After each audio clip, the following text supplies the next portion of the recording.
What differences do you see with you as a student and the students of today?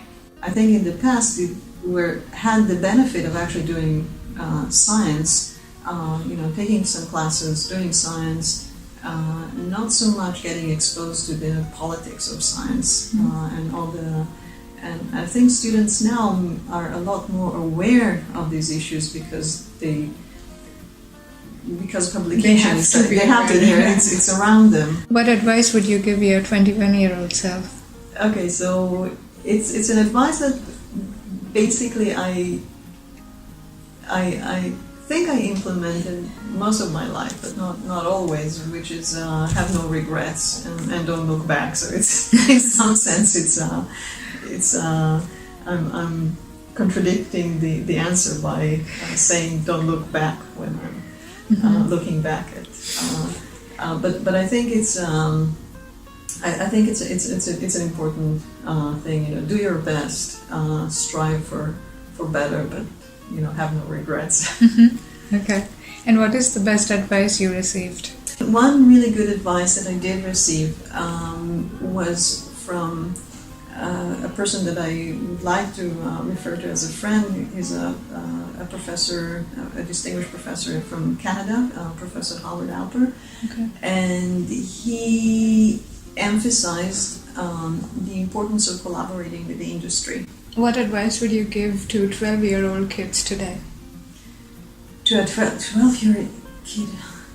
But my gut feeling is that there's still room for, just still a little bit less of the technology and a little bit more of the feeling of to the feel book, to feel the sand and to feel the papers and to do the reading.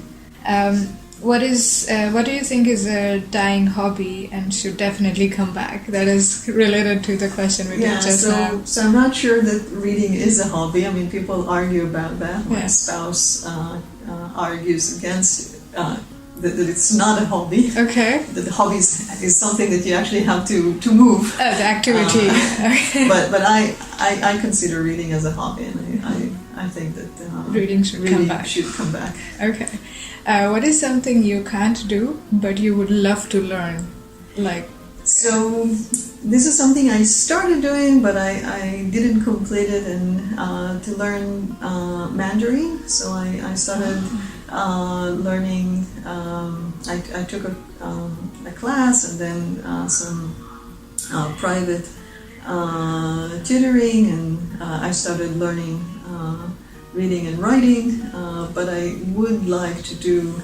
To get to the level that I can say more than just where I'm from or something ridiculous like that. Okay. At what age did you know that you wanted to be a professor?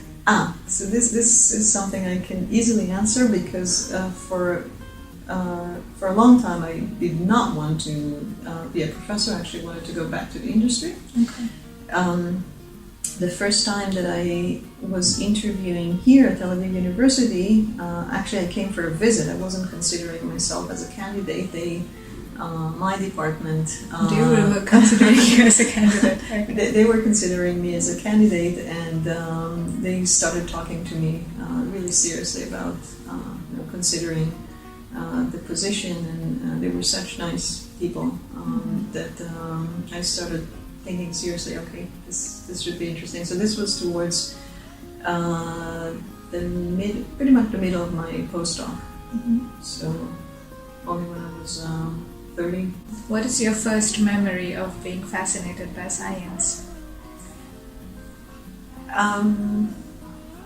So one strong memory that I have is from still in high school. We had a very good physics teacher, and he was trying to teach us to look at to use symmetry to solve complex problems. And I remember that he was showing us this one example with a network of resistors, which was brilliant because you could just solve it like magic. And So this was one, and so he was really good at it. Try to show the beauty of physics. So subscribe to the Science Talk to get your dose of science today. Thank you, Yael.